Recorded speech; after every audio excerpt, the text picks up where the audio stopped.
کل جو یہ ٹی وی پہ مثلا پردے کے متعلق ایک پروگرام آ رہا ہے غامدی، شاید آپ رات بھی لگا ہوا تھا. ہاں جی ہاں بالکل لگا. کچھ رہنمائی میں چاہتا تھا کہ وہ جو دلائل انہوں نے دیے ہیں. نہیں، آپ پروگرام کے بارے میں ہم سے پوچھیں گے یا پردے کے شرعی حکم کے بارے میں پوچھیں گے؟ شرعی حکم کے بارے میں. جی ٹھیک. بس آپ نے جو بات کہہ دی نا اس سے ساری بات میری سمجھ میں میرے بھائی آ گئی. بہت اچھا کیا آپ نے یہ سوال کیا. بہت لوگوں کو اس بارے میں پریشانی لائق ہے کہ وہ غامدی صاحب جو بیان کر رہے ہیں وہ تو مسئلہ ہی الٹ گیا.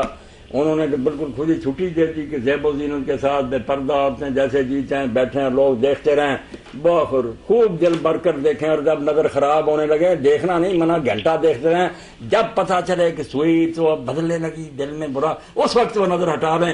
ایسا برسا کہ دریا میں پھینک دو، پھر کہو کہ دامن کرنا ہونے دو. اس کے لیے میں بھائی صرف آپ سے یہ کہوں گا کہ غامدی صاحب کے اندر اگر خوف خدا ہوتا، اللہ اس کی انہیں توفیق دے، تو کسی دوسرے کی ضرورت نہیں تھی.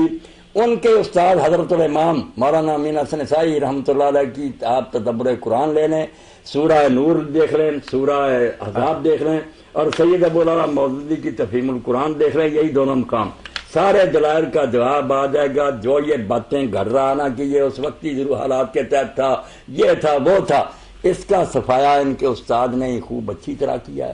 یہ جو کہتا تم پڑھتے نہیں آگے پیچھے سے، سارا آگا پیچھا انہوں نے پڑھا ہے، ربط کے لحاظ سے تفسیر کی ہے، اسے بھی پتا ہے. جب لوگ تنگ کرتے کہ تو کیا کہہ رہا، تیرے استاد کیا کہتے، جن کا ہر وقت تو نام دیتا کہ وہ حضرت الامام تھے، تو کہتا ہاں ان کی یہی رائے تھی.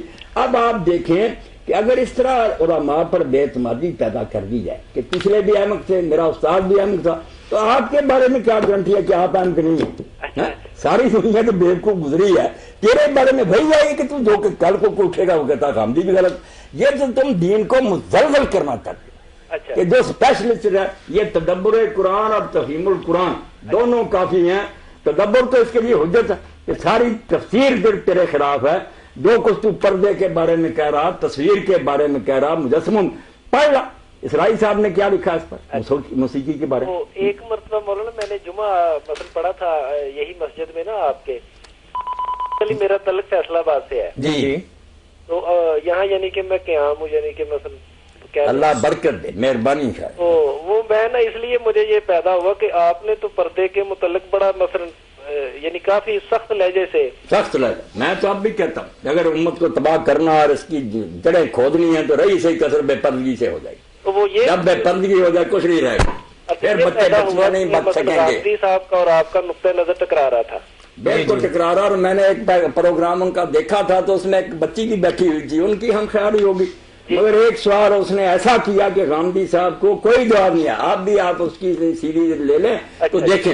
اس بچی نے کہا کہ آپ کہہ رہے ہیں وہ زینت کے ساتھ سامنے آئے، وہ دیکھے سب نہیں. اسی سورہ نور میں آگے انہی آیتوں میں آتا ہے کہ عورتیں جو ہے پاؤں مار کر نہ چلیں تاکہ جو چھپی ہوئی زینت نا انہوں نے زیور پہنے اس کی آواز نہ کانوں تک. وہ غامدی صاحب قرآن تو یہ کہہ رہا کہ چھپی ہوئی دکھانی تو کھجا، جو چھپی پاؤں مار کر نہ چلے کہ ان کی آواز. تو اس نے کہا میں کیا کروں، اللہ نے ادھر وہ حکم دیا، ادھر یہ دیا، اللہ کی مرضی، یہ جواب دیا. حالانکہ اللہ نے اس طرح کے متضاد حکم کیوں دینے تھے؟ اگر تجھے ہدایت ہونی ہوتی یہاں ہی رک جاتا کہ بچی نے ٹھیک کہا. تو ادھر قرآن کہہ رہا پاؤں مار کر نہ چلو تاکہ جو ہے شلوار کے نیچے گھنگرو وغیرہ اس کی آواز نہ. تم کہتے ہو ڈانس کرے اور بے پردہ اور کرے. کوئی جواب نہیں کہا نا یہ اللہ سے جا کر پوچھو اس نے کیوں کہا کہ ادھر ننگی آیا اور ادھر یہ کہتا نہیں، کوئی نہیں، کوئی بات نہیں آئی. تو یہ دلوں پر مور لگنے کی علامت ہے، ورنہ ہر شخص جانتا ہے کہ اصل فتنہ جو ہے نظر کا. جب دیکھنا ہی شروع کر دیا کیا بچے گا پھر؟ اللہ خیر سے رکھے، مہربانی. تو تدبر قرآن ضرور دیکھنی ان دنوں میں. اس کے فتنے کا حل وہی ہے جو اس کے استاد نہیں کر دیا. اللہ اس پر رحمت کرے. تدبر قرآن پڑھنے کی. جی مولانا. تو مولانا ہم یہ پوچھنا یہ چاہ رہے تھے کہ چہرے کے پردے کے متعلق شریعت اسلامیہ کا کیا حکم ہے، اس کی ذرا وضاحت کر دیں. کیونکہ بعض لوگ یہ سمجھتے ہیں کہ چہرہ چھپانا شریعت اسلامیہ کے اندر نہیں ہے، اور بعض لوگ یہ سمجھتے ہیں کہ چہرے ہی کا چھپانا اصل پردہ. بالکل بالکل. بڑے بڑے اچھے پڑھے لکھے اور دیندار بھی نا جن کی نیتوں میں خلل نہیں، چلو جو بے دین ہے وہ تو لگ گئے، وہ بھی بیچارے قرآن مجید کی سورہ جو ہے نا النور اس کی آیت الا ما ظہر سے مغالطہ میں پڑ گئے، کیونکہ اس کی تفسیر حضرت عائشہ صدیقہ رضی اللہ تعالیٰ عنہ، حضرت ابن عباس رضی اللہ عنہ، اسی طرح صحابہ تابعین ائمہ سب کرتے آتے ہیں کہ منہ اور ہاتھ ننگے رہیں گے گھٹنوں تک. اب یہ بات جو ہے نا اس کو بھی جھٹلایا نہیں جا سکتا. اس کو لے کر وہ کہتے ہیں جب قرآن کہتا ہے کہ ہاتھ اور منہ ننگے رہنے کے تو آپ کیوں تنگ کرتے ہیں. یہاں جو غلطی لگی نا کہ سورہ نور میں پردہ ہے درون خانہ کا. اللہ شروع کرتا فکرہ یہاں سے کہ ایمان والو جب لوگوں کے گھروں میں داخل ہو تو سلام کہو اجازت ہو. پھر حکم ہوتا کہ مرد اپنی نگاہیں نیچی رکھیں, اپنے جو شرم والے حصے ان کو احتیاط سے چھپائیں, عورتوں کے لیے بھی فوکس. اس میں یہ بات آتی ہے گھر کے اندر کی بات تھی, وہ شروع کو نہیں پڑھا, اس کو باہر لے آئے, ساری تباہی ہو گئی. بڑے بڑے امام عالم بھول گئے. یہ صرف مولانا انور شاہ رحمۃ اللہ علیہ اور مولانا اسلائی صاحب جو ہے نا ان کو اللہ نے یہ توفیق دی. وہ کہتا ہے شروع تو پڑھو, گھر کی بات ہے, گھر میں داخل ہونا تو یہ کرو. اور اس سے یہ بات بھی حل ہو گئی کہ جو حکم ہے کہ اپنی نگاہیں نیچی رکھیں.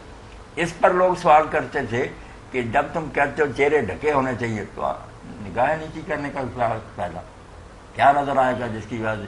تو مولوی صاحب جیسے بھی لوگ اور بڑے بڑے جو نا ہار گئے, نہیں بائی چانس موڑ پر ایسا ہو سکے نہیں. بات گھر کی تھی. گھر کے اندر جو آئے گا نا جس شریف آدمی کا آپ آنے دیں گے, رشتہ دار ہوگا یا دوست ہوگا, یہ آپ کا کام ہے کہ دیکھیں اندر آنے کے لائق ہے کہ نہیں. اس سے منہ اور ہاتھ جو ہے نہیں چھپائے گئے. سیدھی بات, نہ دیور سے نہ دیور سے نہ پھپھی کے بیٹے سے خواہ بخواہ ٹانگنا لوگوں کو کرو. پھر قرآن کا حکم گھر کے لیے ہے کہ منہ اور ہاتھ ننگے رکھو, مگر زینت کے ساتھ نہیں, بن سمر کر میک اپ کر کے نہیں. یہ چیزیں ہیں محرموں کے سامنے ظاہر کی, وہ آگے حصہ آتا.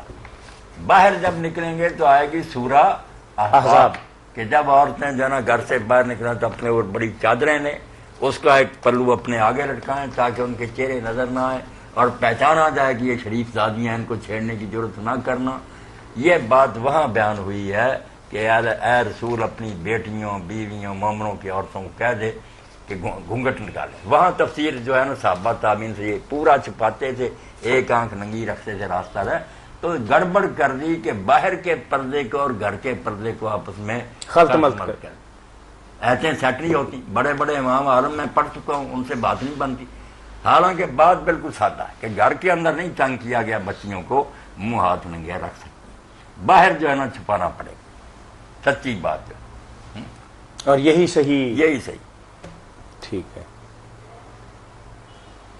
جزاکم اللہ خیر. نماز کے حوالے سے اگر کال نہیں آتی تو ایک واقعہ بھی سنا ہے کہ ایک بہت بڑے نا عالم ہیں عبید بن عمیر, مکہ میں تھے, بہت نیک. امام ابن حبان کتاب الثقات میں لکھتے ہیں کہ وہاں ایک آدمی تھا, اس کی بیوی تھی جس کا چہرہ چاند کی طرح کا. اس نے کہا کہ یہ عبید بن عمیر کہتے ہیں اس کو کوئی گمراہ نہیں کر سکتا, میں کروں گی. وہ گئی پردہ کر کے چہرہ چھپا کر حرم شریف میں. اس نے کہا میں نے کوئی مسئلہ پوچھنا, ذرا کونے کی طرف لے گیا, چہرہ ننگا کر لی.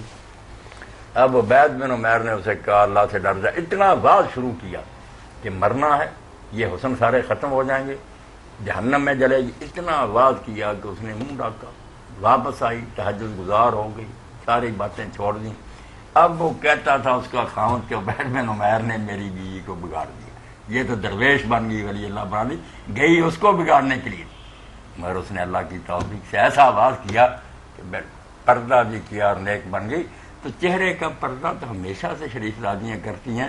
یہ جو بھی عالم کہتا ہے چہرے کا پردہ نہیں, قرآن سے ٹھٹھا کر.